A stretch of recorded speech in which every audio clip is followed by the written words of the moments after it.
Now look at it. Last time what we discussed was about sucrose. Sucrose was a combination of glucose and fructose. और किस तरह का combination था बेटा? C1 and C2 के बीच में link, that is what we call it as glycosidic linkage. And acetal linkage forming is always called as the glycosidic linkage. ये बेटा, so I think this part was clear to you, right? Yes. Right. So there are many disaccharides, out of which the first one what we need to look out for was sucrose. Okay, and in sucrose I told you that if you see both side, this is also acetal part, and from this carbon also it is acetal now. Acetal means COR group रहना चाहिए. C के ऊपर दो OR group रहेंगे तो acetal कहते हैं. So acetals are formed both from glucose side and also from fructose side. Hence, sucrose will not give tolerance test, because tolerance test is given positive with hemiacetals, not with acetals. Clear, beta? Okay, sir. So the next thing what we will learn is about maltose. Let's see what is maltose. So maltose is a combination of glucose itself.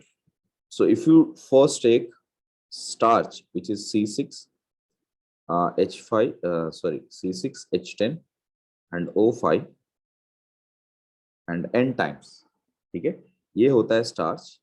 And when we hydrolyze starch, then in the presence of diastase, correct? When we hydrolyze starch in the presence of diastase is an enzyme, beta. Diastase is an enzyme, then we'll get N moles of C12, O22 and O11. And this is what we call it as maltose. This is maltose. Okay. You may have heard about malt, no? Malt is usually present in barley seeds. Correct? Okay. So starch को hydrolyze करते हैं हम लोग, and we use diastase to make malt. Okay? So how does this malt connection will exist? Because it is connection of two glucoses. Correct? क्योंकि maltose को अगर आप maltase करके एक एंजाइम है उसके साथ ट्रीट करोगे तो वो ग्लूकोज में कन्वर्ट हो जाए. So basically it's a combination of two glucose structures. So I can say, if you look at the structure wise, it is a structure between C1 of alpha glucopyranose, which is connected at C4 of alpha glucopyranose. Okay, beta. First, I'll fetch the a glucose diagram from here. So this is the cyclic glucose, which we know. And I've already pointed out what is C1 there. And this is C4, isn't it? So, ऐसे हमको दो molecules चाहिए. So, now we need to combine C1 and C4, correct? So that we can get a glycosidic linkage between them. So if you see this glycosidic linkage between them here, so what kind of a linkage will get? See here, we have C1 being connected with another molecule here. I'll put it as C4, right? तो अब ये दोनों में connection कैसे होगा बेटा? If I just remove these two here, now this OH and H, if at all I remove it as water, so what do we have here? इन दोनों के बीच में oxygen का connection आ रहा है ना? This is how we can get. Clear बेटा? So this connection is a new glycosidic linkage. So it is between C4 and C1 or C1 and C4. This is C1 and this is C4. Okay. C1 of one particular glucose and C4 of one particular glucose. The other glucose. ठीक है? तो दोनों भी same type है ना? Same type है. Alpha glucose है ना? देखो दोनों को मैंने alpha glucose ही दिया. ये भी alpha glucose है, ये भी alpha glucose है. ठीक है? Yes. So when you take that, I will get an alpha glycosidic linkage. Glycosidic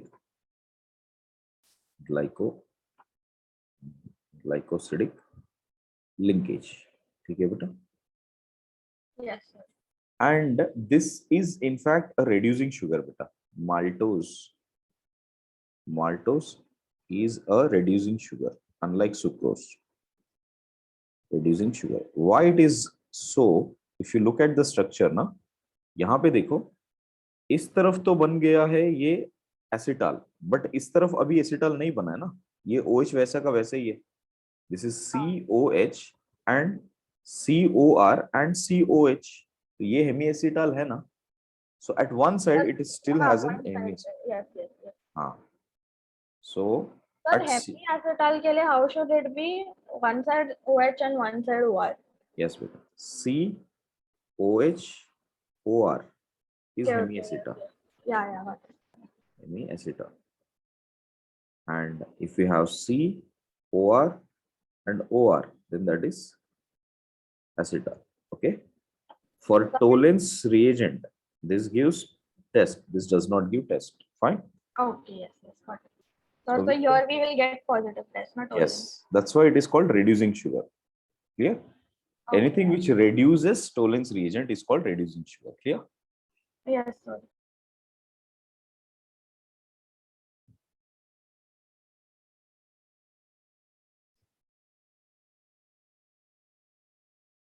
That's all we need to know about maltose. Now let us see about lactose.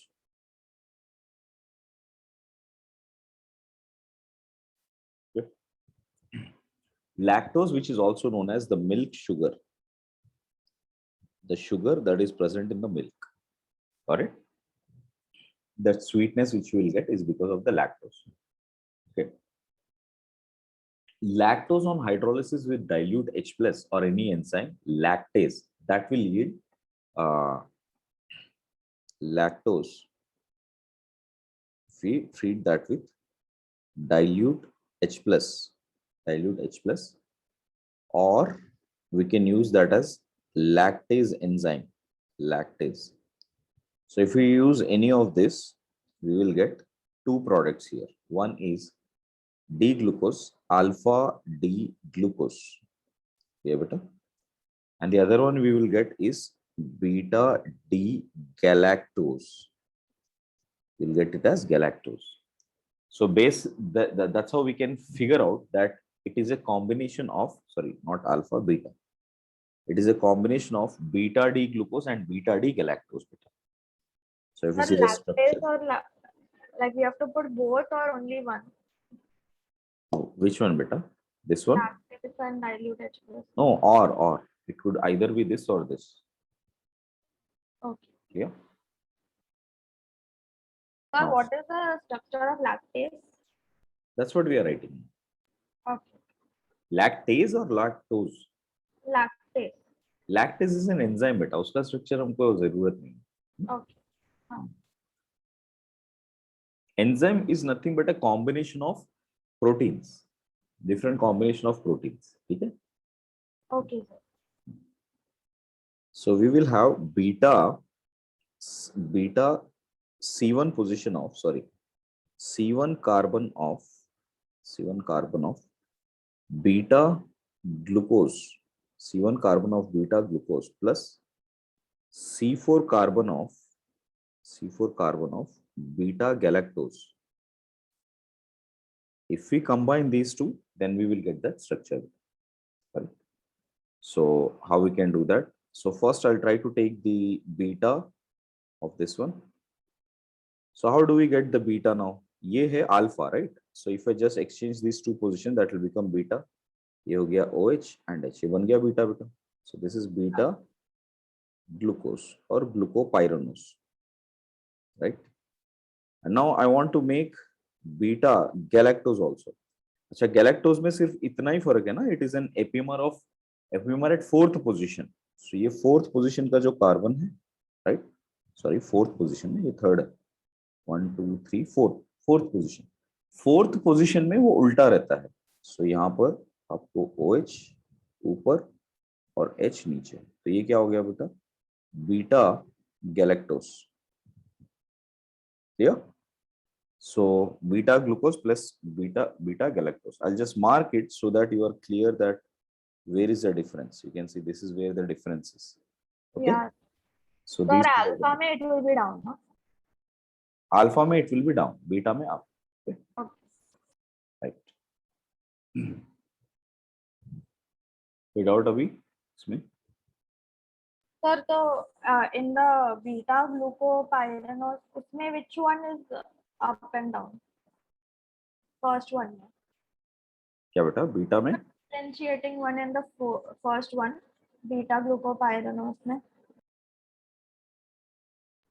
Beta के So the first structure, beta glucopyranose, उसमें differentiating one कौन सा? Like what is the epimer? उसमें कौन सा ऊपर नीचे रहता है? अच्छा एपिमर वही जगह पे होता है, ये C4 पे देखो डिफरेंस है ना, बाकी सब स्ट्रक्चर सेम है। C4 में ये नीचे की तरफ है, ये ऊपर की तरफ है, तो ये हो गया ग्लूकोपाइरानोज, ये हो गया बीटा गैलेक्टोज। ठीक है क्लियर? तो अल्फा ग्लूकोपाइरानोज में ऊपर रहेगा था। ना ना अल्फा में ये वाला कार्बन C1 हमेशा अल्फा बीटा डिसाइड करता है बेटा। किसी के भी C1 में अगर OH ऊपर है तो वो बीटा है, अगर OH नीचे है तो अल्फा है। तो फिर आपने वो एपीमर के लिए ऊपर नीचे क्यों किया? एपिमर ग्लूकोज का और गैलेक्टोज का एपिमर सिर्फ C4 पे डिफरेंस होता है। ठीक है, C4 पे कॉन्फ़िगरेशन डिफरेंस होता है बिटवीन ग्लूकोज एंड गैलेक्टोज बेटा। बाकी सब स्ट्रक्चर सेम होता है उनमें। क्लियर? सर तो गैलेक्टोज और गैलेक्टोपाइरानोज में क्या डिफरेंस है फिर? Galactose is a straight chain, जब आप साइक्लिक चेन बनाते हो वो पाइरानोज हो जाता है। Same way glucose is a straight chain, glucopyranose मतलब साइक्लिक चेन। सर तो ग्लूकोज बोलेंगे तो वो फोर्थ वाले कार्बन पे नीचे आएगा वो, और गैलेक्टोज बोलेंगे तो ऊपर ना। हाँ ग्लूकोज मतलब सही। अभी देखो ग्लूकोज का एक स्ट्रेट चेन लेता हूँ, ये ग्लूकोज है हाँ sir. Right. When it is straight chain we call it as glucose, बराबर। ये हो गया ग्लूकोज राइट। हाँ मैं दूसरा कॉपी करता हूँ इधर, ये दोनों को कंपेयर कर रहा हूँ राइट। नाउ सी दिस, इन दोनों में वन, देखो 1 2 3 4 फोर्थ कार्बन है ना ये, हाँ सॉरी फोर्थ कार्बन, ये 1 2 3 4 ये फोर्थ कार्बन। अब फोर्थ कार्बन में अगर सिर्फ मैं OH इधर और H इधर लगा देता हूँ, OH इधर और H इधर, यहाँ पर भी ऐसे लगा देता हूँ, अच्छे से लिखता हूँ क्योंकि बोल्ड में दिख जाए आपको, OH और H दिखा। हाँ सर। तो ये जो है ना, दिस इज ग्लूकोज, मतलब ये पूरा स्ट्रक्चर ग्लूकोज है। हाँ और ये वाला स्ट्रक्चर क्या है बेटा, गैलेक्टोज। और गैलेक्टोज में ये पूरा स्ट्रक्चर गैलेक्टोज है। और ये दोनों में सिर्फ डिफरेंस किधर आ रहा है, फोर्थ कार्बन। सो इसको कहेंगे हम लोग ग्लूकोज, ये होता है हम लोग का गैलेक्टोज। ठीक है, सर अब इसका ही अगर रिंग बनाते हैं तो इसको हाँ ग्लूकोपाइरानोज को अभी गैलेक्टोज। इसी का रिंग जब हम लोग बनाएंगे, ठीक है, तो ये कार्बन 1 पे दो ऑप्शन आते हैं ना बेटा, क्योंकि ये ऑक्सीजन जाके इधर अटैच कर जाता है तो ये OH बन जाता है। हाँ तो उसके तो दो इसके, ऑप्शन आते हैं, हाँ अगर OH राइट साइड है या लेफ्ट साइड। अगर हाँ राइट साइड है तो उसको बीटा कहेंगे, अल्फा कहेंगे, अगर लेफ्ट साइड है तो उसको बीटा कहेंगे। ठीक है, तो गैलेक्टोज में भी दो आ सकते हैं, एक राइट साइड है तो अल्फा, लेफ्ट साइड है तो बीटा। करेक्ट, हाँ yes, जो भी लेफ्ट साइड होता है उसको हैवर्थ प्रोजेक्शन में ऊपर लिख, ओके। तो लेफ्ट जैसे मतलब ऊपर, ओके। ऊपर, ये लेफ्ट मतलब ऊपर, ये ऊपर और ऊपर लिखा इसके लिए बीटा है।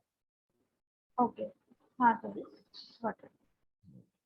Now if I take this beta galactose and treat that with beta glucose, इस तरह से ट्रीट करना है दोनों को। ये दोनों को जब हम लोगों ने ट्रीट किया तो जब हमको इन दोनों का जो मिक्सचर मिलेगा, इन दोनों का जो कॉम्बिनेशन मिलेगा वो होगा हमारे लिए लैक्टोज। तो कहाँ से कनेक्ट करना है बेटा, ये वाला OH और ये H, इन दोनों में से हम लोग को वाटर हटाना है और दोनों को कनेक्ट करना है। देखो मैं कैसे कनेक्ट करूंगा इसको, कॉपी किया मैंने इधर, ये वाला कॉपी किया मैंने इधर। अब देखो यहाँ पे इन दोनों को कनेक्शन लेके आना है ना, so I just remove this carbon 1 and 4, यहाँ से OH हटाया, यहाँ से OH हटाया और इसको ऐसे ही लिखेंगे हम लोग, ऑक्सीजन और ऑक्सीजन कनेक्टेड। समझ में आया अभी? नाउ हाँ this is carbon C1 and this is C4। अब ये C1 किसका था बेटा? ये C1 है ग्लूको, सॉरी, ये है इसका बीटा गैलेक्टो पायरोनोस का, और ये राइट साइड वाला स्ट्रक्चर है बीटा ग्लूकोपायरोनोस। क्लियर है बेटा? हाँ अब सर। ये दोनों के बीच में जो लिंकेज बना ये ग्लाइकोसिडिक लिंकेज है ना? सो हाँ this is beta glycosidic linkage. Now, is it making sense how the structure looks like?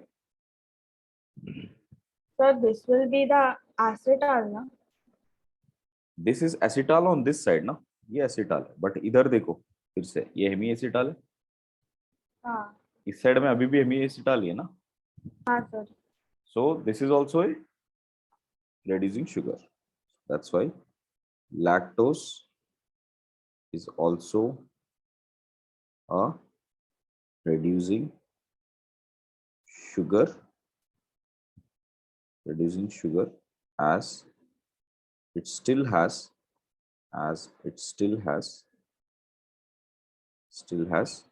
hemiacetal group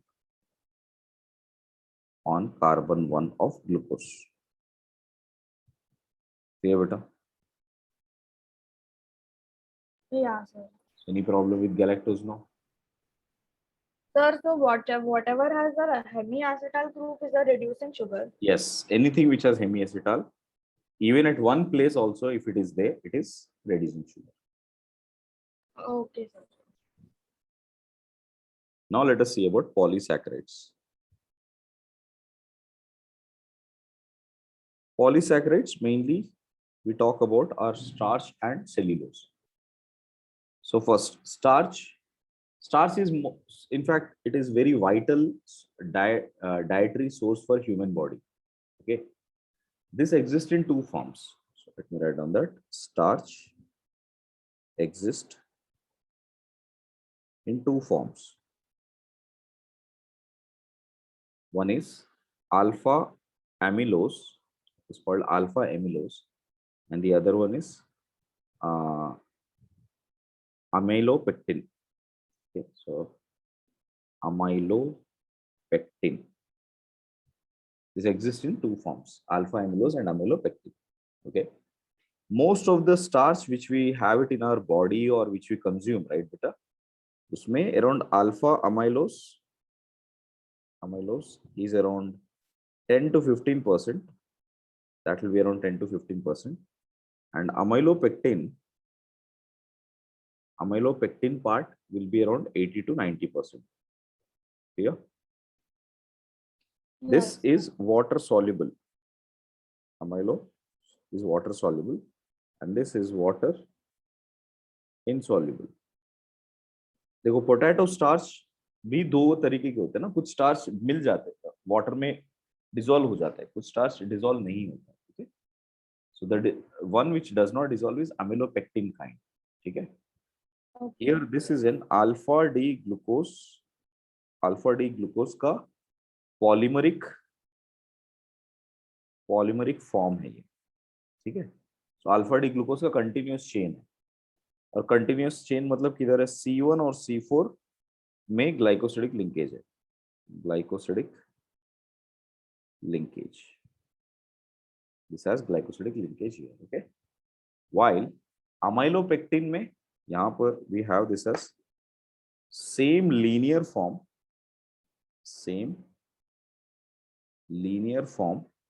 okay, as alpha D glucose of C1 and C4 glycosidic linkage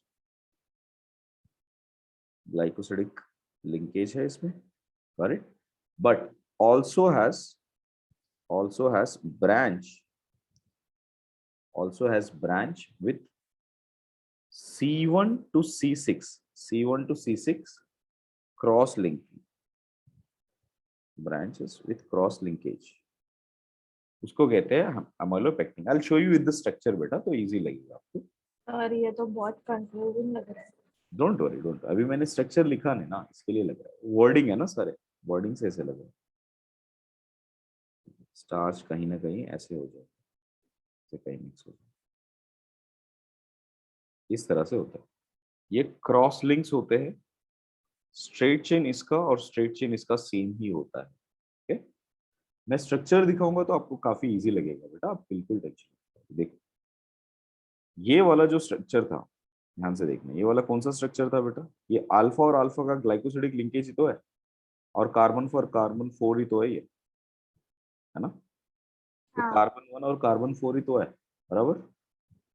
sir. अब यही maltose है ना, अब maltose को आप लंबा बना दो ऐसे, करेक्ट, उसी को अगर स्ट्रेट चेन बना दो, क्या हो जाएगा, वो हो जाएगा starch, that's all. Okay, sir open chain रहता है कि ऐसे ही रिंग्स रहता है? देखो बेटा, सारे डाइसैकेराइड्स, पॉलीसैकेराइड्स, ये जितने भी, ये सारे के सारे साइक्लिक चेन्स है, करेक्ट। ओके। अभी हम लोग जो ग्लूकोज भी पढ़ रहे हैं वो भी सारे के सारे साइक्लिक चेन, स्ट्रेट चेन में बहुत कम एग्जिस्ट करते हैं। Okay, okay sir. So if I take this molecule now, see, और मैं इसको कंबाइन कर दिया इधर, इस तरीके से फिर से मैं इधर कंबाइन करूँ, ये C1 हटाया मैंने इधर, ये ऑक्सीजन के बीच में, ये दोनों के बीच में कंबाइन कर दिया इस तरह, ठीक है। तो अभी क्या हो रहा है, इस तरफ oxygen, this side oxygen and this side oxygen, ये दोनों तरफ बढ़ रहा है ना ऑक्सीजन, बस ऐसे n टाइम्स। सो ये अगर n टाइम्स ऐसे बढ़ते जाएगा, what is this, this is what we call it as starch. ध्यान से देखो, स्टार्च, स्टार्च इतना डिफिकल्ट नहीं है। Okay, what are this, you have this and this and this, what are this, these are all glycosidic linkages, barabar. Yes sir. So this is a glycosidic linkage of alpha, so we say this as C1 and C4, C1 and C4 alpha glycosidic linkages, glycosidic linkages, that's it. Okay. Sir अभी इसमें acetal, अभी इसमें Hemis acetal नहीं नहीं है, बचेगा ना? किधर है, हेमीएसिटल है ही हाँ। नहीं, देखो ये बंद होते जा रहा है ना, हेमीएसिटल बनने से पहले पूरा एसिटल बनते ही जा रहा है, तो कहीं यस। पर भी हेमीएसिटल नहीं है, so starch is a non reducing sugar, okay. Correct, clear है। हाँ। अब इसको कहते हैं बेटा amylose, this is amylose, so what I have drawn is a structure of amylose, correct. Yes. अच्छा, अमाइलोपेक्टिन क्या है, बस वही समझना अभी हमको, what is amylopectin, let me write on that, amylopectin, correct. इसके लिए मुझे दो चेन्स लिखने पड़ेंगे, चेन नंबर 1 ये और चेन नंबर 2। ओके, अब इसमें थोड़ा चेन्स को मैं इसको थोड़ा सा रीअरेंज करता हूँ, एक काम करता हूँ, थोड़ा सा छोटा कर देता हूँ पहले वाले को,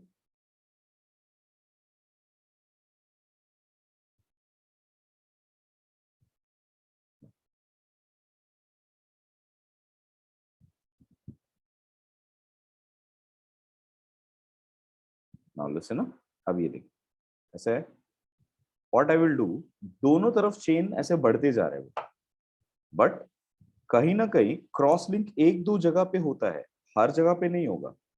क्रॉस लिंक कैसे होगा, अब इसमें ये तो समझ में आ रहा है ना, ये जो है 6th कार्बन है, कोई भी, ये carbon 1 2 3 4 5 6, this is the 6th carbon, isn't it. Yes sir. अब ये 6th कार्बन कहीं जाके बीच में किसी ना किसी जगह पे, यहाँ पर कहीं लेट्स से इस तरफ ना, ये वाला इस तरफ जुड़ा ही नहीं है, इसके साथ जुड़ा नहीं है, क्लियर, यहाँ पे ये एंड हो रहा है, C1 यहाँ पर एंड हो रहा है, इमेजिन करते हैं C1 यहाँ पर एंड हो रहा है, ठीक है। तो C1 जहां पर एंड हो रहा है ना, उसी के साथ में ये वाला जो ग्रुप है, उसका 6th वाला पोजीशन कहीं उसको कनेक्ट करते जा रहा है, इस तरीके से देखो कैसे कनेक्ट हो जाएगा, इधर C1 में जो OH था और यहाँ पर CH2 में से जो OH था वो इसको कनेक्ट हो, ये बेटा। ओके। हाँ sir. So this connection is between C1 and this is C6, clear। So इस तरह से जो कनेक्ट हो चुका है, तो कहीं ना कहीं बीच में से चेन, बड़ा सा चेन आके कहीं रुक गया, फिर वो नीचे की तरफ कंटिन्यू करके ये पूरा कंटिन्यू, ये कहीं पे कंटिन्यू करके इधर हो रहा है, ये कहीं पे रुक के ऐसे हो गया, ये इधर आ गया, ये इधर आ गया, ये इधर आ गया, ऐसे आ गया। समझ में आ रहा है? हाँ सर। इस तरह से चेन बनता है। That is how the stars exist. और ये पर होता है ऊपर अमाइलोपेक्टिन। बताया वैसा नहीं एग्जिस्ट करता है क्या? क्या बेटा? Straight- जो स्ट्रेट चेन की तरह, हाँ।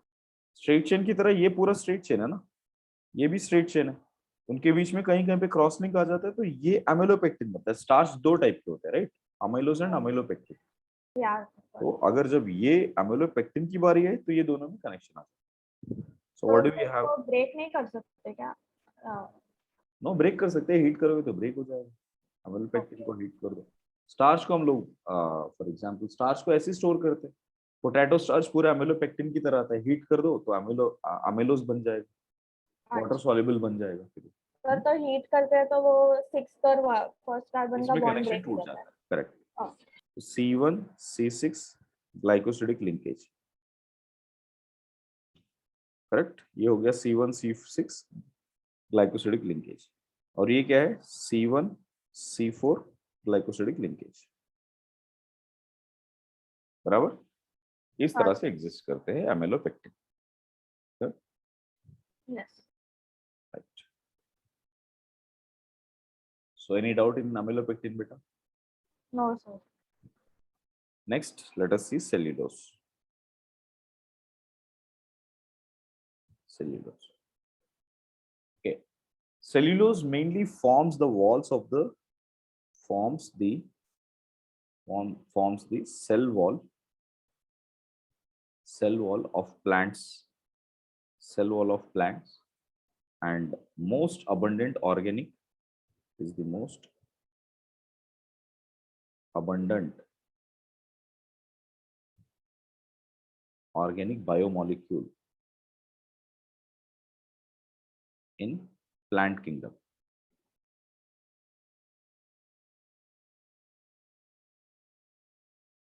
Correct? इसमें क्या होता है बेटा? How this polymer is forming? It is because of beta D glucopyranose,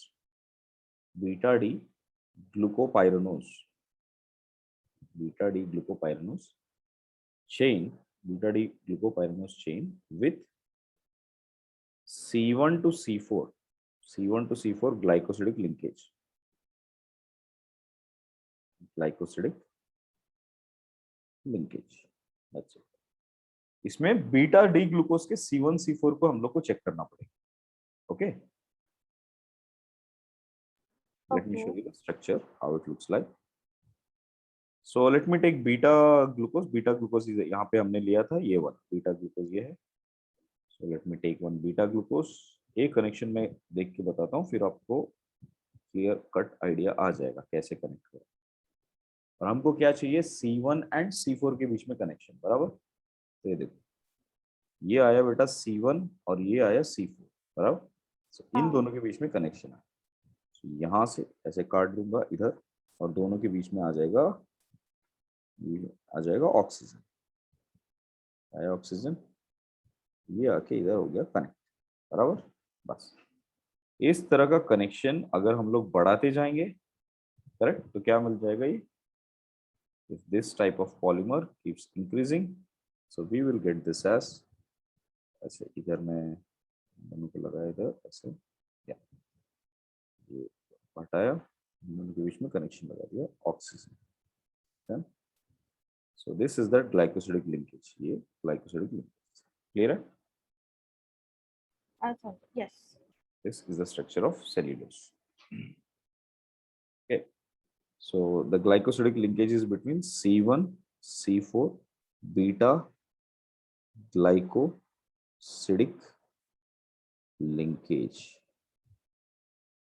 That's how we will get cellulose.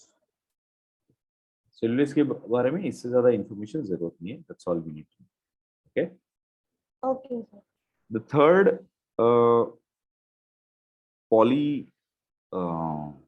polysaccharide is glycogen. Glycogen is nothing but the starch that is present in animal kingdom. So whatever the starch that is present in our body, that is usually termed as glycogen. Okay. Okay, yes, sir. This will have same structure as that of amylopectin. Amylopectin of starch.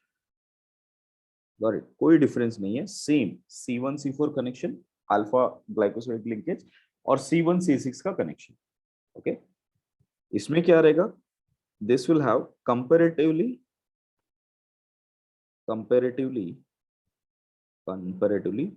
more C1C6 linkages might exist. That's all. So अगर C1C6 के linkages बहुत ज्यादा हो जाएंगे ना, so that is called as glycogen. Sir, Nandita? glycogen. Okay, yes, sir. Tell me. Sir, glycogen is there in our body also, na? Glucose हाँ. is stored as glycogen. That is what is starch. वही starch form है, उसको हम लोग glycogen बोलते हैं. ये biological term है. बायोलॉजी में जो भी एनिमल बेस्ड होता है उसको स्टार्च वर्ड यूज नहीं करेंगे हम लोग, उसको ग्लाइकोजन करके यूज करेंगे. That's it. ओह, अच्छा, ओके सर. प्लांट किंगडम में उसको एमिलोपेक्टिन या स्टार्च कहेंगे. हाँ sir. Just to differentiate, that's it. But है तो ग्लूकोज, है तो स्टार्च ही. Oh, okay sir. हाँ.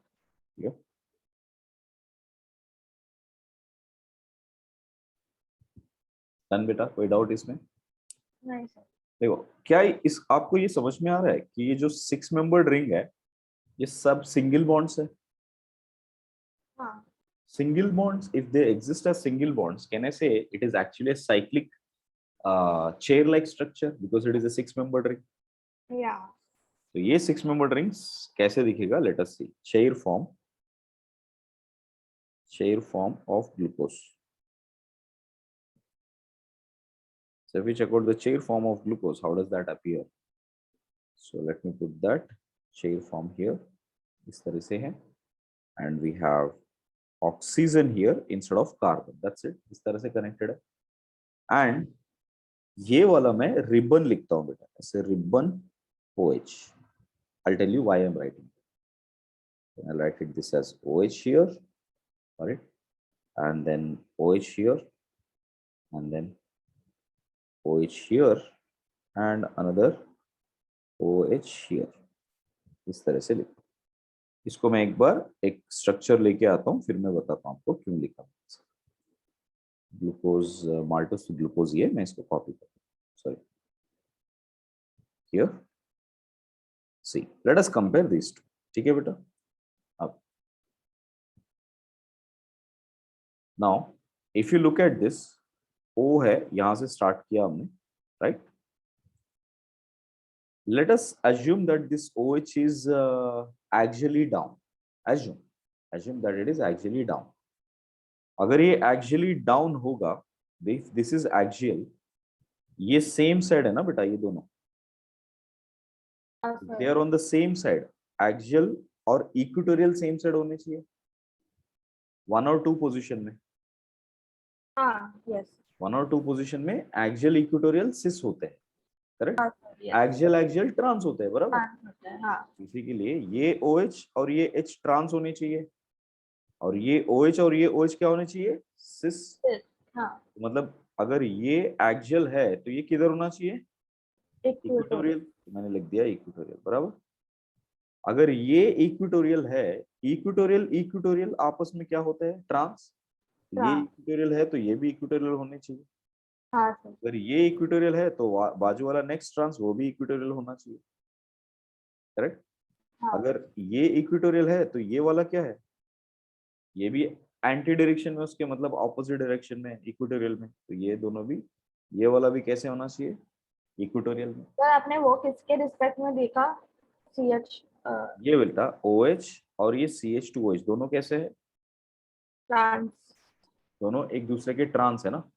मतलब अगर ये इक्वेटोरियल में रहेगा तो ये भी इक्वेटोरियल में होना चाहिए ना. Yes sir. तो इसके लिए देखो मैंने सारे इक्वेटोरियल में लिख दिए. ओके. हाइड्रोजन नहीं लिखे, हाइड्रोजन समझ जाओ. कि बाकी सारे हाइड्रोजन्स किधर है, एक्सियल में, बराबर। हाँ सर, सो वो जो रिबन टाइप लिखा है वो हाँ, कैसे वो है? मैं बता रहा हूँ, वो मैं बता रहा हूँ। तो अल्फा से क्लियर है ना। रिबन का मतलब है कि ये अल्फा भी हो सकता है या बीटा भी हो सकता है, दैट्स ऑल। ठीक है, ओके। अल्फा और बीटा ग्लूकोज का रिप्रेजेंटेशन है। ठीक है। अच्छा, अल्फा और ग्लूकोज का मतलब क्या है, रिबन का मतलब दोनों ही हो सकते हैं। ठीक है, ये बेटा, हाँ सर। रिबन का मतलब दोनों ही हो सकते हैं। अगर मैंने उसको अगर ऐसे लिख दिया, चीज को मैं छोटा बना देता हूँ, और अगर इसको मैंने ऐसे बना दिया कि ये OH नीचे की तरफ है, नीचे की तरफ है, तो ये हो गया अल्फा, राइट बेटा, तो हो गया अल्फा हाँ ग्लूकोज, क्योंकि मैंने नीचे अज्यूम करके बाकी सबको लगाए थे, राइट। सो ये हाँ हो गया अल्फा ग्लूकोपाइरानोस, करेक्ट। सो अगर यही सेम स्ट्रक्चर मैंने यहाँ पर लिखा, और OH यहाँ पर मैंने सिर्फ एक्सियल के बदले में इक्वेटोरियल लिख दिया, तो क्या बन जाएगा, ये बन जाएगा beta. So this is beta glucopyranose. Sir, आपने अल्फा बीटा नेम कैसे किया? अल्फा बीटा तो एनोमर है ना, ये देखो, ये दोनों जो थे, इसमें अगर OH ऊपर है और H नीचे है, यहाँ पर OH है और H है, तो ये क्या हो गया, ये हो गया बीटा, और यहाँ हाँ पर ये हो गया अल्फा, राइट। सर, तो ऐसे कैसे पता कि एक्सियल वाला अल्फा है और इक्वेटोरियल वाला बीटा है? देखो, आप हमेशा चाहोगे कि most stable chair form should be something which has most equatorial groups, correct। या एक्सियल पे लीस्ट सब्स्टिट्यूटेड ग्रुप रखोगे, राइट। हाँ आपने देखा कि हमने जब एक को, सपोज इसको अगर मैंने इक्वेटोरियल लिखा, तो बाकी सारे जो ये बल्कि ग्रुप से सबको मैंने इक्वेटोरियल में रख पा रहा हूँ, राइट। हाँ सर। मतलब यही मोस्ट स्टेबल फॉर्म है। तो अभी उल्टा सोचो, ये मोस्ट स्टेबल फॉर्म है, तो अब OH और OH साथ में है, सिस है, करेक्ट, ये दोनों सिस है, बराबर। ओ, सो इट शुड बी। सो हाँ अगर ये इक्वेटोरियल में है, तो ये कैस किधर होना चाहिए, एक्सियल में होना चाहिए। हाँ। और ये देखो, ये OH और ये OH ट्रांस है, तो ये दोनों कैसे होने चाहिए, अगर ये इक्वेटोरियल है तो ये भी इक्वेटोरियल में होना चाहिए, आप समझो। Yes sir. और यही रीजन है बेटा, क्योंकि आप अल्फा बीटा में देखोगे तो बीटा में सब कुछ चेयर फॉर्म इक्वेटोरियल पे ही है, चेयर फॉर्म है ना। हाँ that is why beta is more stable and this is less stable relatively, yeah beta. So okay. beta glucose is more stable, alpha glucose is less stable, clear। हाँ yes sir. कोई doubt इसमें। No sir. तो अब देखो, कुछ chemical reactions करते हैं। Suppose if I do some reactions like this where I have, इसका रिबन का मतलब क्या है बेटा, अल्फा बीटा कुछ भी ले सकता हूँ। So that if at all I treat with MEOH in the presence of dry HCl, MEOH in the presence of dry HCl, ये तो एसिटाल फॉर्मेशन है ना बेटा, ये एसिटाल फॉर्म हो जाएगा, तो ये हेमी एसिटाल है ना, this is OR and OH, तो ये हेमी एसिटाल है ना, ग्लूकोज तो हेमी एसिटाल होता है। हाँ सर। इस पोजीशन पे क्या आ जाएगा हमको, OMe आ जाएगा, राइट। तो यही दोनों प्रोडक्ट्स है, इसमें प्रोडक्ट तो यही है।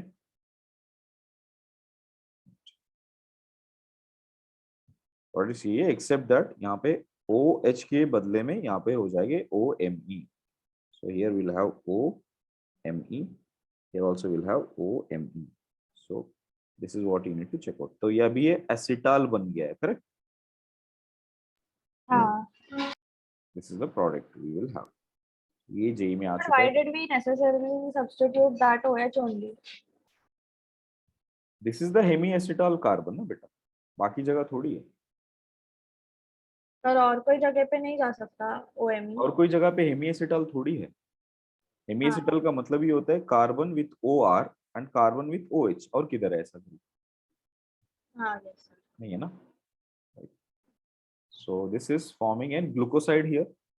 जो भी एसिटाल फॉर्म होता है, मैंने क्या बोला, ग्लाइकोसिडिक लिंकेज बोलते हैं उसको, right. So this has become beta, beta sorry, ये बीटा पोजीशन पे है क्या, अल्फा पे है, अल्फा पे, राइट, सॉरी, ये हो गया alpha This is alpha alpha alpha D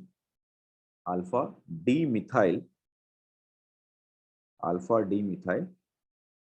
glycoside, इसको कहेंगे हम लोग glycoside, because it has a glycosidic linkage, we call it as glycoside. This is beta D methyl glycoside. So question was asked, predict which of the following are glycosides. ठीक है?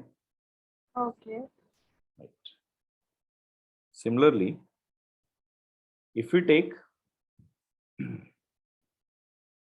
something like a substitution, अगर मैं अभी substitution करवाता हूँ यहाँ पर, suppose same alpha or beta glucose, if at all I have taken here, and let's say I treat this with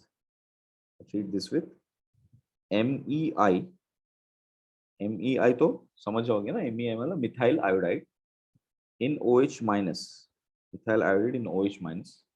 If we take it, what happens बेटा, ये जो OH minus है यहाँ से H plus सब जगह से H plus ले लेगा, राइट, और वो सारे अल्कोक्साइड बन जाएंगे, और वो सारे अल्कोक्साइड्स मिथाइल को कंबाइन कर जाएंगे. सर पर सिर्फ एसिटाल वाला ही होता है ना? बेटा ये तो सिंपल SN2 है. देख, एक जनरल रिएक्शन लिखता हूँ.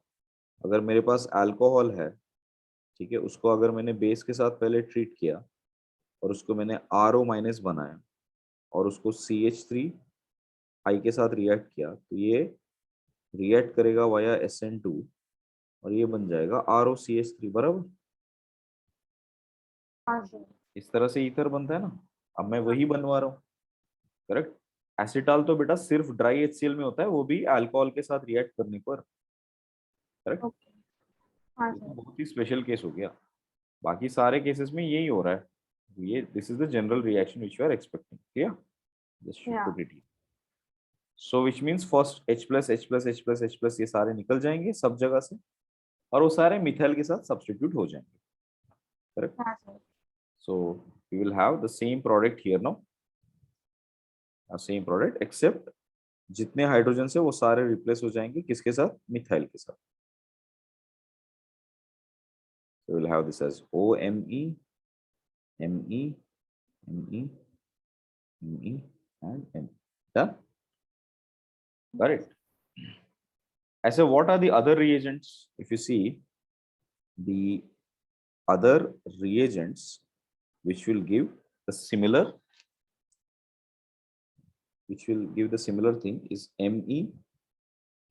Me twice SO4, Me twice HO4 in OH minus, or I can say CH2N2, CH, that is diazomethane, or Ag2O moist. Take Ag2O moist, yes sir, here Ag2O moist plus MEI. If we take any of this, these are all going to give us ethers. By the way, ये सारे reactions हमने ether के preparation में देखा. Alright. Okay. हाँ sir. Alcohols को ether में बदलने के लिए ये use कर देते हैं.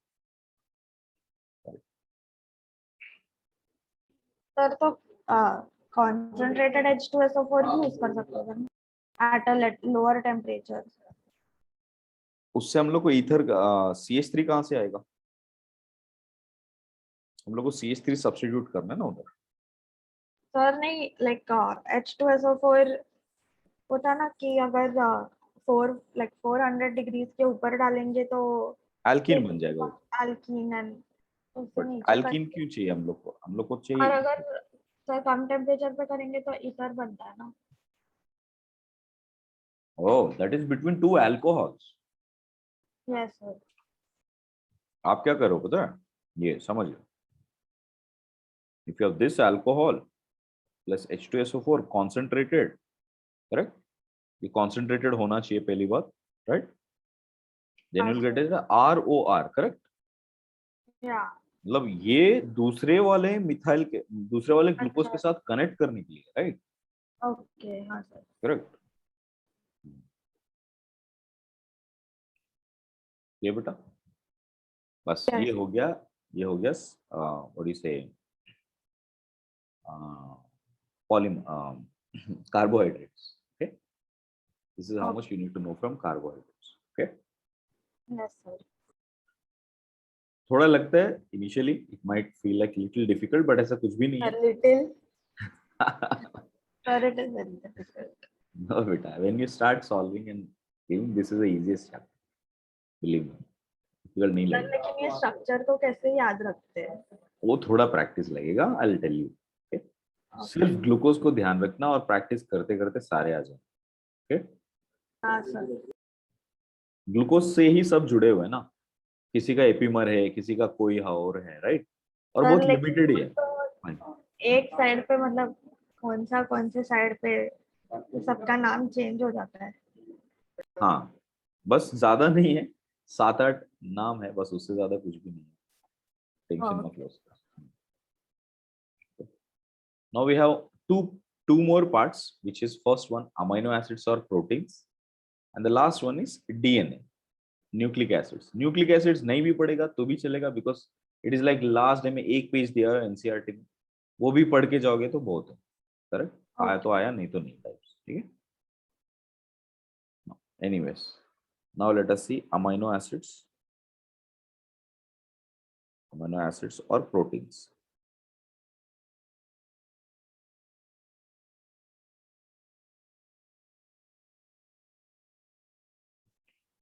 अमीनो एसिड्स के कुछ इंपॉर्टेंट फैक्ट समझते पहले. This is the most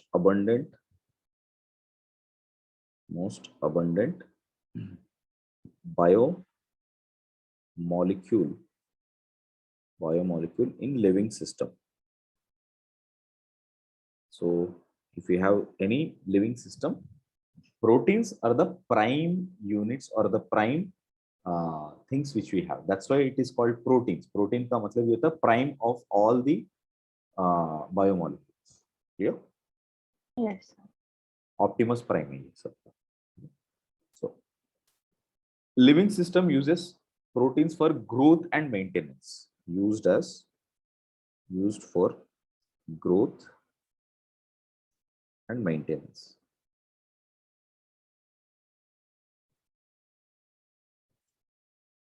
And like I said, this is the use पे भी क्वेश्चन आता है क्या? हाँ बेटा, इसके लिए मैं लिख रहा हूँ. अच्छा. This is prime importance. So prime importance, protease.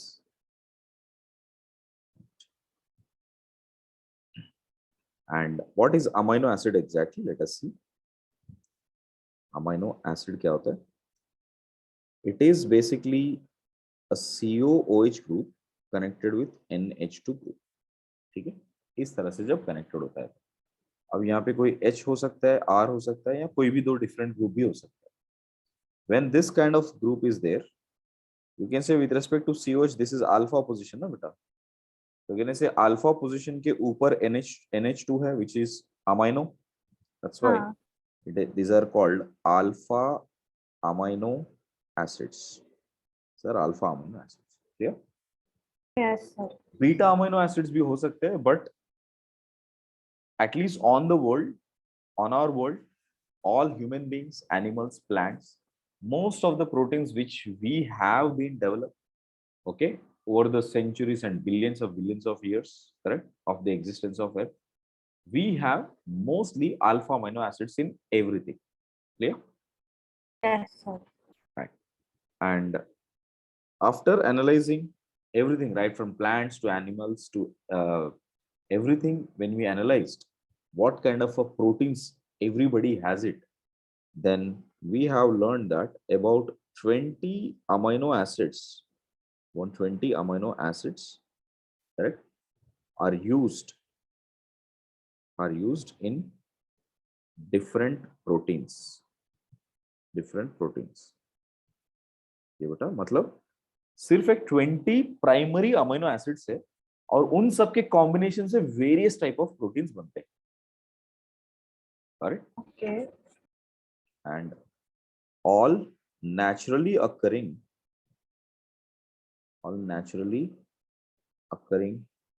alpha amino acids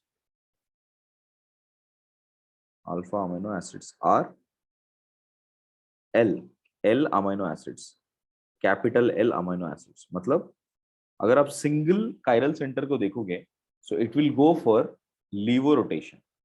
Suppose we show you that if at all I have COOH here, correct beta? Sorry, यहाँ पर if at all I keep this as COOH here, right? And NH2 here and R here, R something like CH3 and H, इस तरह से लगा, ठीक है? So which is the first group beta? Priority wise ये 1 होता है, ये 2 होता है, ये 3 होता है, right? And this is 4 based on the priority. So now if you look at 1, 2, 3, it is like this, right? ये हो गया 1, ये हो गया 2, ये हो गया 3, 4 को पीछे लगा दिया हमने. So now 1, 2, 3, how is it rotating? Anti-clockwise. Anti-clockwise मतलब levo rotation ना बेटा, levo rotatory, correct? और So उसमें H नीचे रहना चाहिए ना, क्या बेटा? वो H जब भी नीचे रहता है, हाँ, H has to be down ना. 1, 2, 3, हाँ बराबर, उससे गड़बड़ किया मैंने. हाँ, NH2 इधर होना चाहिए ना, तब नेचुरली अकरिंग वाला इधर होना चाहिए, NH2 and H. तो ये हो गया 1, 2, 3, 4 बराबर, ठीक है? और वो आपने चेंज क्यों किया? नेचुरली अकरिंग मैंने क्या बोला था? L अमीनो एसिड्स होंगे ना बेटा. हाँ. L मतलब ये NH2 लेफ्ट साइड में होना चाहिए ना, तभी तो L बनेगा. लीवो कैसे बनेगा? अब देखो, अभी बन गया ना levo, correct? Sir levo is clockwise. Levo is clockwise when hydrogen is on the horizontal line. Sir R और S में लीवो This इज is, डिफरेंट क्या? हाँ नहीं नहीं, if it is clockwise ना, ये हो गया S configuration, ठीक है? S and Levo is, S और Levo सेम होते हैं for single chiral centre, okay. Clear? हाँ सर. ये S रोटेटरी है और Levo रोटेटरी है, सॉरी, ठीक है? हाँ sir. So basically all amino acids will have, मतलब in the Fisher projection जैसे हम लोग ग्लूकोज में OH राइट साइड रखते थे ना, 5th कार्बन पे, है ना? हाँ सर. ग्लूकोज में जैसे हम लोग 5th कार्बन में OH राइट रहेगा तो हम लोग बोलते हैं ये कैपिटल D फैमिली को बिलोंग करते हैं, ग्लिसरॉल्डिहाइड. हाँ. Similarly, all proteins, all amino acids, NH2 should be on the left hand side. Then we say it belongs to L family, capital L family. ठीक है? Okay. Now let us see the classification of, sir आप वो note add कर दो ना, that NH2 has to be on the left side. for L family amino acids. Amino acids, NH2 must be on left side in Fisher projection. Left side in Fisher projection. Fine. Yes, sir. Now let us see classification. Classification.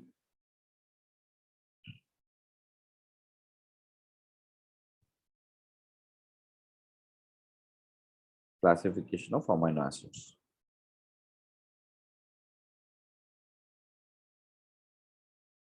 Well, there are 3 types of amino acids here. One, we say neutral amino acids. Okay, correct. So this is neutral amino acids. Neutral amino acids का मतलब क्या बेटा? Number of NH2 groups. Number of NH2 groups is equal to number of COOH groups. When you have number of NH2 groups and number of COOH groups are same, then we say that is neutral amino acid. We say it is acidic amino acid. Acidic amino acid if number of NH2 groups are lesser than number of COOH groups. ठीक है? We call it as basic amino acid. Basic amino acid if number of NH2 groups are more than COOH group, which makes sense, isn't it? दोनों ज्यादा रहेंगे तो ऐसे होगा. Clear? Yeah. Without beta. No, sir. Right. So if you look at this, all I can say is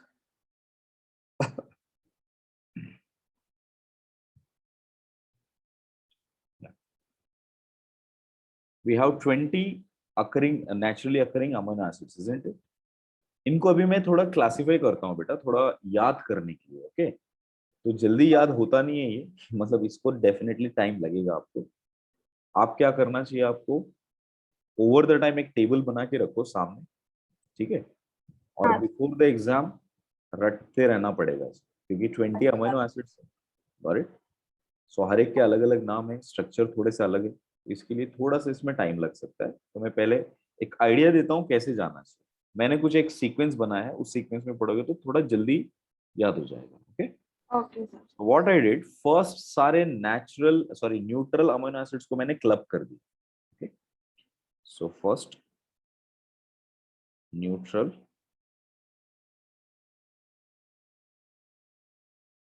amino acids,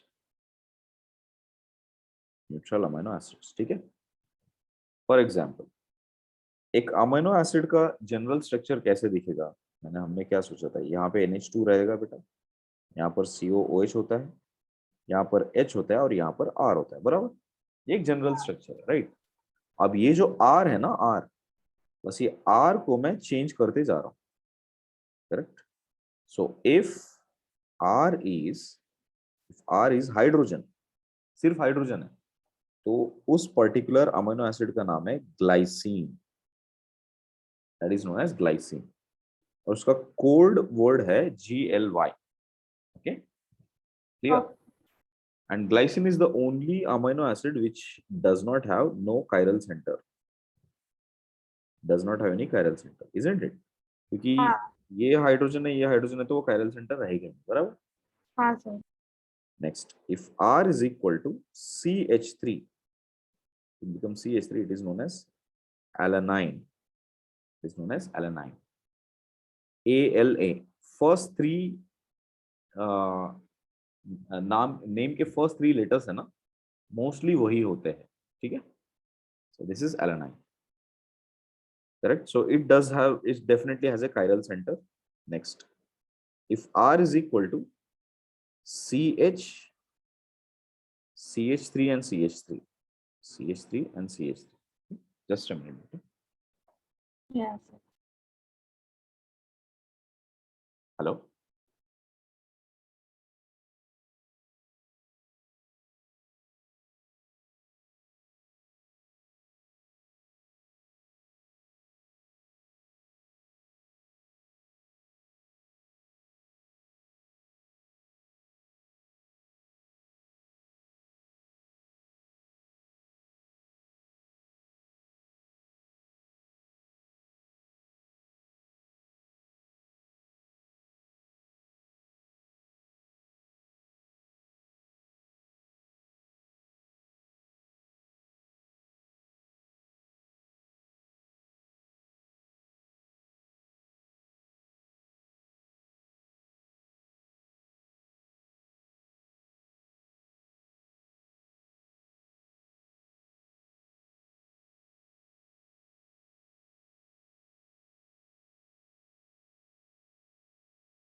sorry बेटा. ये देखो बेटा, पहले हाइड्रोजन लगाया हमने CH3. Now I have put isopropyl. Right. Yeah. If I put this isopropyl group, that is known as valine. Its name is valine, VAL, val. Okay, and then we have, if R is equal to CH2, CH, CH3, and CH3. What is this one? Isobutyl group. So if I put isobutyl group, it is called leucine. LEU. Okay, LEU is leucine. And in case if I put secondary butyl CH3 CH2 CH3, अगर secondary butyl है उसके साथ में, so that is called as isoleucine. Isoleucine, ILE. Isoleucine is ILE. ये बेटा Yes, sir. Correct. इसको मैंने याद करने का तरीका ये रखा है कि GAVLI, Gawali. Okay, sir. Gawali की सब्जी होती है ना, हाँ. तो गावली की सब्जी याद कर लेना इसको. ओके, हाँ, sir. सो और थोड़ा इजी भी जाता है क्योंकि हमने ऐसे स्टार्ट किया ना, हाइड्रोजन, फिर मिथाइल, फिर आइसोप्रोपाइल, फिर आइसोब्यूटाइल. करेक्ट. फिर उसके बाद सेकेंडरी ब्यूटाइल. बराबर. Yes. इस सीक्वेंस में जा रहे हैं तो थोड़ा सा जल्दी समझ में आएगा. सेकंड, हाँ. अब ये स्टार मार्क तो आपको जेई के एक दिन पहले पढ़ो तो बेटर है, बीच बीच में कभी देख लेना. अब मैं ये स्टार मार्क जो मार्क कर रहा हूँ ना, इन तीनों को मैंने स्टार मार्क किया. ठीक है. स्टार का मतलब होता है एसेंशियल अमाइनो एसिड्स. ठीक है. So here I am writing star mark represents these are essential amino acids. Essential amino acids means which we consume from external source. External source like दाल चावल, इन सब से जो भी हम लोग ले रहे हैं, जो बॉडी को हमको चाहिए. Okay. हाँ, Those are sir. called essential amino acids. Next, जिसको मैंने कुछ भी टिक नहीं किया, those are non essential amino acids. So non essential amino acids का मतलब होता है that which body produces on its own. Body produces on its own. ये बेटा, जो मैं नहीं लिख रहा हूँ ना, लाइक ग्लाइसिन मैंने नहीं लिखा, अलानाइन मैंने लिखा, क्योंकि बॉडी प्रोड्यूस कर लेता है, अपना बॉडी खुद प्रोड्यूस कर लेता है. But Okay. हमको valine, Eleusine, आइसोस Eleusine, this body does not produce this. We have to let it eat, let it get through our diet. Okay, sir, तो जो नई मार्क की है वो सब नॉन एसेंशियल है. non essential. जो मार्क नहीं किया वो नॉन. सर, तो फिर why does body produce it if it is not essential? क्या बेटा? Sir, why does our body No, non essential in a sense from whether we need it or not. We do not need it from outside world. That is what non essential means. Okay. Our body system, our system itself, because of lot of activity that is going on inside, we it does produce lot of proteins. Clear? Internal proteins काफी सारे बनते हैं. ठीक है. जिसके लिए हम लोग को बाहर से डाइट नहीं चाहिए, या कोई और फॉर्म में डाइट आ रहा है, लाइक राइस इज कार्बोहाइड्रेट्स ना. हाँ, सर. अभी कार्बोहाइड्रेट से वो अपने आप से वो स्क्वीज कर लेता है उसको जो जो चाहिए, और वो इंटरनली प्रोड्यूस कर लेता है. ठीक है. For example adrenaline.